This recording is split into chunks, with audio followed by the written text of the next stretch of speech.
नमस्कार, मी Sandeep Jadhav Patil banana house मध्ये तुमचं सर्वांचं स्वागत करतोय।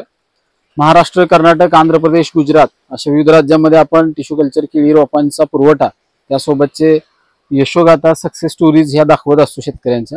आजचा हा जो घड आहे तो जवळजवळ 90% हार्वेस्टिंग झालेला आहे आणि जशी केळी लावली तसं पाण्याचं शॉर्टेज आहे। अशा पद्धतीतनं सुद्धा एवढ्या कठीण आणि वाईट परिस्थितीतनं हे घड ह्या साईजला आले, क्वालिटी आली, हे त्याचं एक ह्या पाठीमागची सगळी हिस्ट्री आज आपण जाणून घेणार आहे।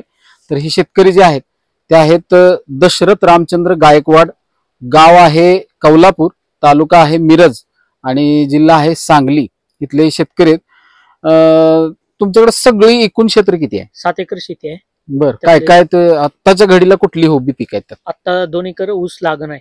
2 एकर? आता 3 एकर लागण चालू आहे, खाली गडी चालू आहे। बरोबर। आणि 1 एकर केळी आपण ट्रायल म्हणून केलती पहिल्यांदा, पण सक्सेस झाली सगळी। चांगली मिळाल्यामुळे आम्हाला सक्सेस झाली। पण ह्या क्षेत्रात पूर्वी काय होतं, म्हणजे केळी लागवड करायच्या आधी काय होतं? आधी ऊस होता, आम्ही कायम ऊसच घेत होतो। बर, नवीन काहीतरी करावं म्हणून आम्ही केळी केली। बर, मग ते कसं कसं क्षेत्र तयार केलं सांग? ऊस गेल्यावर परत पहिला पाला कुट्टी केलता हाय असा। बरोबर, खोड्यावर मोडलं का लागलं? खोड्यावर डायरेक्ट मग रोटर मारला, नांगरलं आणि तसंच 1-2 महिने तापत ठेवलं होतं। बरोबर। परत जून पर्यंत आम्ही रानाची तयारी केली सगळी, नांगरून रोटर मारून परत आणि एकदा। बरोबर। परत मग बेड केलं आणि बेडवर डायरेक्ट रोप लावली।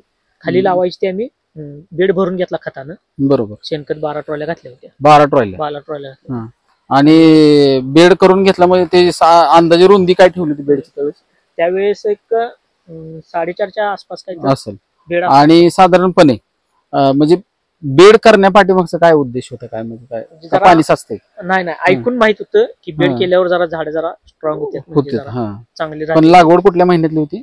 लागवड जूनला रोपं मागवली होती, पण आम्ही जूनला केलं नाही। जूनला रोपं मागवली पण जूनला केलं नाही। काय अडचण? पाणी कमी पडलं सुरुवातीला 2 महिने रोपं जाग्यावर स्थिर होती। अरे बाप, 2 महिन्यांनी परत लागण केली आम्ही। बनाना हाऊसच्या टिश्यू कल्चरच्या नर्सरी मधून, लॅब मधून आल्यानंतर बी 2 महिन्यानंतर तुम्ही रोपं लावले? तोपर्यंत आम्ही त्या पाण्याची यानं लावत होतो, त्याला जगवायचं, पंपानं मारत होतो पाणी जागेवरच, तिथं पंपानं मारायचं। किती कठीण प्रसंग आहे किंवा किती प्रतिकूल परिस्थितीतनं ह्या सगळ्या गोष्टी झालेल्या तिथं? खाली मुळी लई ही व्हायला लागल्यावर 2 महिन्यानंतर परत तुम्हाला फोन केल्यावर परत आम्ही लावून घेतलं बेडवरच, कारण भिजवून घेतलं, गार करून घेतलं पहिला, परत मग ही केलं। तेवढ्यात पाणी पण संपलं आणि तेवढ्यात ही झाली, टक धरली। परत नाही, दुष्काळच होता म्हणजे जून मध्ये बेड करण्यापाठीमागचं खरं कारण तर काय की पाऊस जास्त जर झाला तर पाणी वाहून जाईल आणि निचरा होईल चांगला। ही एकतर काळी भोर जमीन आहे का? खाली किती फुटावर धर लागला? 40 फूट मातीच आहे, काळीच माती, म्हणजे पूर्णपणे ब्लॅक हेवी कॉटन सॉइल ज्याला म्हणू आपण, ती इथं तुम्हाला बघायला मिळते। त्यामुळं यांनी सुरुवातीलाच डोकं लावलेलं की बरोबर बेडवरती प्लांटेशन केलं होतं। त्यामुळे काय होणार आहे, वापसा कंडिशन टिकून राहणार आहे। मधनं जरी अतिवृष्टी किंवा अति पाऊस पाणी झालं तर ते वाहून जाईल, अशा पद्धतीचं यांनी एकदम चांगल्या पद्धतीचं नियोजन इथं सुरुवातीलाच केलं होतं। पण उलट झालं, पाऊस काय पडला नाही आणि पाण्याचं पूर्णपणे शॉर्टेज आलं। तरी पण त्यातनं सुद्धा कसा तरी मार्ग काढत सगळ्या गोष्टी ही होत आज जवळजवळ नाही म्हणलं तरी बी मोठं काय सांगत नाही, पण एक 22-25 ची रास इथं सहजासहजी बघायला मिळते। काहीच अडचण आहे, पूर्ण सोडायच्या कंडिशन नाही। मग काय म्हणला, काढणारच होतो मी, रोटर मारायचा होता त्याच्यात, परत असू दे म्हणून सांगितल्यावर एकाने नाही, ती केळ घेते ते म्हणले किती येईल ती येऊ द्यात, बघूया आपण, त्याच्यावर ठेवलं। पण आता 1 नंबर वाटायला लागला। तर ही परिस्थिती अशीच आहे की स्ट्रेस मध्ये म्हणू, ज्याला ताण सहन करून सुद्धा आज ह्या पद्धतीनं बाग उभी आहे। याचं श्रेय काय नुसते फक्त रोपांना नाही, त्यासोबत शेतकऱ्याची कष्ट आहेत। अनेक नानात तरी की काहीतरी जुगाड, काय ना काय प्रयत्न करून तर इथं आलं, नाहीतर नुसतंच काय ही फक्त आमच्या रोपामुळे साध्य होत नाही, पण त्यासोबत शेतकऱ्याचे कष्ट, वेगवेगळ्या आयडियाज लावलेल्या आहेत, काय ना काय करत शेवट काय म्हणता, हाताने पाणी ओतलं ना तुम्ही, पंपानी पाणी घातलेलं। अशा कंडिशन मधनं सुद्धा बाग वाचवली, जगवली आणि त्याचं कुठेतरी आज श्रेय किंवा फळ मिळते। आज काय रेटनी गेलाय काल परवा? 14 रुपये किलोनं आपल्याला रेट हायएस्ट। आणि कमीतनं कमी किती गेला सुरुवातीला? 11 ते 14 जर, तरी पण भरपूर म्हणजे चांगलं झालं। मग कमीत कमी खर्च तरी निघाला, लॉस मध्ये तर नाही? लॉस मध्ये मध्ये आंतरपिकाने घेतलं होतं. काय केलं तर सुरुवातीला उडीद लावलं होतं. ती केळी आधी लावलं होतं का नंतर? केळी लावल्यावर परत जरा ती गारवा असते म्हणून नाही, त्याच्यामध्ये आम्ही उडीद पेरलो. ती गाडायचा आमचा विषय होता. बरोबर. पण झाडं पण जरा त्या मानाने जरा वातावरण चेंज झाल्यावर आहे ना, ती उडीद आणि ती मॅच झाल्यावर आम्ही उडीद पीक घेतलं. उत्पन्न काय हातात आलं? 55,000 रुपये झाले 1 एकरात. म्हणजे केळीचा खर्च वरच्यावर काढल्यासारखं झालं उडीदनं. सरळ सगळं रोपाचं आणि त्याचे पैसे त्याने काढले, त्यामुळे आम्हाला त्याचं काही दुःख वाटत नाही आता. आणि प्रॉफिटच आहे सगळं. तर ह्या सगळ्या नियोजनामध्ये अत्यंत एक चांगलं आंतरपीक घेतलं होतं, पण सगळ्या शेतकऱ्यांना ही साध्य होत नसतं.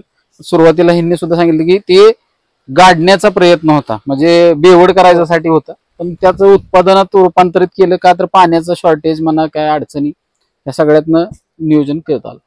बरं, आतापर्यंत रासायनिक खताचे किती डोस झाले त्याला? रासायनिक खरं सांगायला गेलं तर एक पण डोस नाही. काही सुद्धा शेणखत किती वापरलं? तेवढ्या 12 ट्रॉल्या घातल्या ती. बरं. आणि काय ड्रिप मधनं खत? पूर्ण काही सुद्धा दाबले नाही. शेवटला फक्त जरा फोगायला 13-0-45 आणि ही फॉस्फरिक ऍसिड आणि 0-52 ही तेवढी सोडली ती. म्हणजे 4 डोस सोडले ती पण परत ती लई ही होईल म्हणून त्याला. बरोबर आहे. पाणी नसेल नुसतं औषध देऊन तरी करणार काय? दणका बसला की अवघड होईल म्हणताना आम्ही ते काही केलं नाही, परत सोडलं नाही. आता हे खत न टाकण्या सोडण्या पाठीमागचं एकच कारण सुरुवातीला पण सांगितलं की पाण्याचं शॉर्टेज. पाण्याचंच मुळात शॉर्टेज होतं, त्यामुळे खत जास्त टाकलं तर काही झाड पण शॉक बसून जाग्यावर हे आलं असतं. पण तसं म्हणलं तर जमिनीची ताकद, त्या ताकदीवरच आज ही घड आलाय. मी स्पष्टपणे म्हणजे मी हे सांगतोय. म्हणजे तुम्ही जरी म्हणला मग अशी बाबा हे व्हरायटी दम आहे किंवा ह्या सगळ्या गोष्टी, पण विषय काय आहे, मूळ जमिनीची ताकद जी आहे ना, एकतर हा 40 फुटापर्यंत काळी जमीन आहे, त्यामुळे वल काय जास्त हटायचा विषय नाही. एका वलीवर सुद्धा हरभरा असल्या रानात येतोय, अशा पद्धतीचं रान आहे. त्यामुळं इथं विषयच आला नाही. खत न टाकता म्हणलं तरी पण चालेल. कुठंतरी लास्टच्या ह्याच्यामध्ये साईज साठी काय थोडाफार वॉटर सोल्युबल खताचा प्रयत्न केला तेवढाच, आणि कुठली फवारणी पण नाही. एक सुद्धा घडावर फवारणी नाही अशी. तर म्हणजे सोडूनच दिलेली बाग होती, पण परत त्याचं रूपांतरित उत्पादनामध्ये किंवा चांगल्या ह्याच्यामध्ये दिसायला लागलं. आणि एक जनरली एक किती अंदाजे खर्चातलं जर म्हणलं तर किती रुपयापर्यंत उत्पन्न आतापर्यंत आलंय ना, अजून होईल असं वाटतंय? तरी आतापर्यंत 70,000 रुपये झाले. बरोबर आतापर्यंत. आणि आता टोटल 2.5 लाखापर्यंत जाईल. बरोबर. साधारणतः अजून 1 लाख 1.25 लाख होतील असं. 1 लाख भर तरी म्हणजे सगळं भागून प्रॉफिट चांगला आहे आपल्याला. म्हणजे लॉस मध्ये काय उडीदनं तर पहिला खर्च काढला, आणि खर्च पण किती झालाय काय? रोप आता खत फवारणी तर काय जास्त नाही, पण एक रोप आणि इतर जर काय धरलं बाबा मशागत, रान तयार करायला किंवा इतर काही गोष्टींना खर्च केला, प्रत्येक जनरली किती रुपये खर्च झाला? तरी 50-60 हजार पर्यंत टोटल गेला. तर 50-60 हजार रुपयापर्यंत खर्च आहे. तो उडीदाना पहिल्यांदा काढून दिला, बाग सोडायची होती, ती धरली ऑटोमॅटिकच. खत नाही, फवारणी नाही, काय नाही, नॅचरल लेवलला फक्त आली केळी. आणि आज ह्या पद्धतीनं आहे. कमीत कमी 22-25 ची रास इथं सहजासहजी मिळते. काही मोठे पण घड आहेत, नाही असं नाही. जिथं पाणी लावण्याचं आहे किंवा जिथं जास्त पाणी पडतंय तिथे थोडीशी साईज लगेच दिसतंय. फक्त आणि फक्त अडचण एक आली पाण्याची. ह्या व्यतिरिक्त बाकी कुठलीही अडचण आली नव्हती. आणि त्यानंतरच भरपूर पाणी मिळालेले घड जे आहेत ते कशी पडलेले आहेत बघा. म्हणजे आता लांब सडक पडाले, नवीन जे उशिरा जे पडाले, कारण वाढ पूर्ण झाली आणि पाणी मिळालं. असं आहे, केळीच्या पिकामध्ये पाण्याचं नियोजन हे अत्यंत महत्वाचं आहे. मी स्पष्टपणे शेतकऱ्यांना सांगतो, जर का 15 ते 20 दिवसाचा जरी गॅप पडला, पाण्याला मोठा ताण बसला, तर तिथं उत्पादन हे निम्म्यावरच येतं सर. म्हणजे आज हा घड सहजासहजी 30-35 किलो 40 किलो पर्यंत गेला असतं जर पाणी मुबलक प्रमाणात गरगरीत असतं. सगळ्या गोष्टी आहेत. त्यामुळं व्यवस्थापन करताना पाण्याचा सोर्स आणि थोडस, आता एका गोष्टी नाही, आपण निसर्गावर, तुम्ही पण निसर्गाचे भर पावसाळा आहे म्हणूनच लागवड केली होती, तो सगळा प्लॅन होतो. तर ठीक आहे, या सगळ्या नियोजनामधून एकदम चांगल्या पद्धतीचं. आणि ही एवढ्या सगळ्यात आणखीन एक महत्वाची एक गोष्ट फक्त मला सांगायची शेवटी, एवढे 1500 रोप आहेत, ह्यामध्ये काय व्हायरसचे रोप सापडले? काही सुद्धा नाही, व्हायरस काही सुद्धा गावली. शूटिंग काढतोय म्हणून नाही, तुम्ही इथे येऊन बी बघू शकता. एवढी म्हणजे काय म्हणू आपण, लक्ष न देता सुद्धा एवढ्या चांगल्या पद्धतीने बाग आले. आणि थोडस पाण्याचं आणि निसर्गाची साथ असती तर ऑटोमॅटिक ह्यांच्या यशाला अजून ह्याच्या दुप्पट फळ दिसलं असतं. हाच घड अजून ह्याच्यापेक्षा 3-4 फाण्याने खाली दिसला असता सहजासहजी. पण हा तरी बी काय कमी नाही. आज वादा जर बघितला तर चांगल्या पद्धतीचा वाद आहे, काही अडचण येण्यासारखं नाही. आता सुद्धा व्यापारी तुम्हाला काय म्हणतोय बागेत? चांगला माल चांगला आहे. माल कोणी नाव ठेवलं नाही. हा. आणि उलट पहिला आता आज आणि काढा येणार होते, हा. पण ती माझ्यावर लागणीमुळे जरा पुढे ढकललंय. नाहीतर माल पहिला द्या म्हणते. तर हे होते दशरथ रामचंद्र गायकवाड, गाव कौलापूर, तालुका मिरज आणि जिल्हा आहे सांगली. तिथले बनाना हाऊस टिश्यू कल्चर केळी रोपांची ही बाग, हे शेतकरी अशाच एखाद्या नवीन बागेत नवीन घडासोबत नवीन ठिकाणी यानंतर पण भेटणारच आहे. तोपर्यंत सर्व शेतकरी बांधवांचे मनापासून धन्यवाद.